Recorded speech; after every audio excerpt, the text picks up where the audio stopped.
ഈ വീഡിയോയിൽ ഞാൻ പറയുന്നുണ്ട് നിംബിൻ ലീഗലി ഡ്രഗ് യൂസ് ചെയ്യാൻ അലൗഡ് ആയിട്ടുള്ള സ്ഥലമാണെന്ന്. ബട്ട് ആക്ച്വലി അങ്ങനെയല്ല കേട്ടോ. നിംബിൽ ഒരിക്കലും ലീഗലി ഡ്രഗ്സ് അലൗഡ് അല്ല. ഇത് ലീഗലി ഡ്രഗ്സ് അലൗഡ് ആയിട്ടുള്ള ഓസ്ട്രേലിയയിലെ ഒരു സ്ഥലമാണ്. നിംബിൻ എന്നാണ് ഈ സ്ഥലത്തിൻ്റെ പേര്. ഇവിടെ മെയിൻലി ആയിട്ട് ലോക്കൽസ്, അതായത് അബോറിജിനൽ പീപ്പിളാണ് ഇവിടെ കൂടുതലായിട്ടുള്ളത്. നമ്മുടെ ന്യൂസിലാൻഡിൽ മൗറീസ് എന്ന് പറയുന്ന പോലെ ഇവിടെ അബോറിജിനൽസ് ആണ് കൂടുതൽ. നമുക്കിവിടെ വന്നിട്ടുണ്ടെങ്കിൽ ഡ്രഗ്സ് അതൊരു മിസ്ഇൻഫർമേഷൻ ആയിരുന്നു കേട്ടോ. എൻ്റെ കൂടെ വർക്ക് ചെയ്യുന്നവർ, പിന്നെ നമ്മളിവിടെ കാലാകാലങ്ങളിൽ വന്ന കുറച്ച് ചിലപ്പം ആദ്യമായിട്ടൊക്കെ വന്നവരൊക്കെ ആയിരിക്കും. അവർക്ക് അറിവില്ലാത്തതുകൊണ്ടായിരിക്കും. ഇവിടെ ആളുകൾ ഉപയോഗിക്കുന്നുണ്ടെന്നുള്ളത് സത്യമാണ്. ബട്ട് ഇതൊരിക്കലും ലീഗലി അലൗഡ് അല്ല. ഒത്തിരി വലിയ ഡെവലപ്ഡ് അല്ല, ബട്ട് സ്റ്റിൽ അത്യാവശ്യം ഒക്കെയുള്ള മെയിൻലി ഈ സാധനങ്ങളൊക്കെയുള്ള കണ്ടാലേ അറിയാം ഇതൊക്കെ. അത് നോക്കാം, ലോക്കൽസ് ഒക്കെ ഒരുപാടുള്ളതാണ് ഇവിടെ.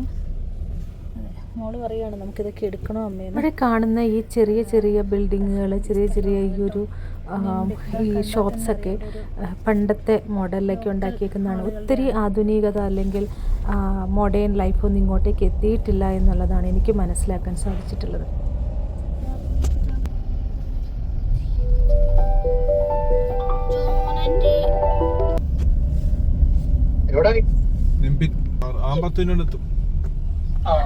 നിങ്ങളെത്തിയാ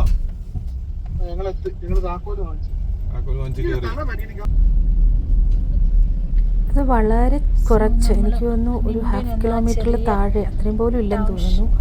ഒരു ചെറിയ സ്ഥലമാണ്. ഞാൻ ഡാനിഷേട്ടനോട് ചോദിച്ചപ്പോഴാണ് ഇതിനെക്കുറിച്ച് വ്യക്തമായൊരു ഐഡിയ അന്നേരം കിട്ടിയത്. സ്ഥലത്തോട്ട് ഞങ്ങൾ വന്നിട്ടില്ല. നമ്മൾ പോകേണ്ടത് എനിവേ ഈ നിംബിനെ കവർ ചെയ്തിട്ടായിരുന്നു.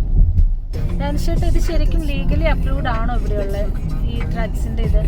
ലീഗലി അപ്രൂവ്ഡ് ഒന്നുമല്ല, പക്ഷേ പോലീസൊന്നും വരില്ല. ആന്നല്ലേ? ഓക്കെ.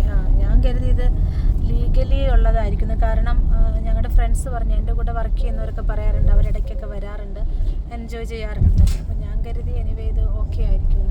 എനിവേ നമ്മൾ നിംബിൻ വിട്ടു. നമ്മുടെ മുന്നിലുള്ള ആ ഒരു ചെറിയ വണ്ടി, ഇതാണ് സത്യം, ലീഗലി അപ്രൂവ്ഡ് അല്ല.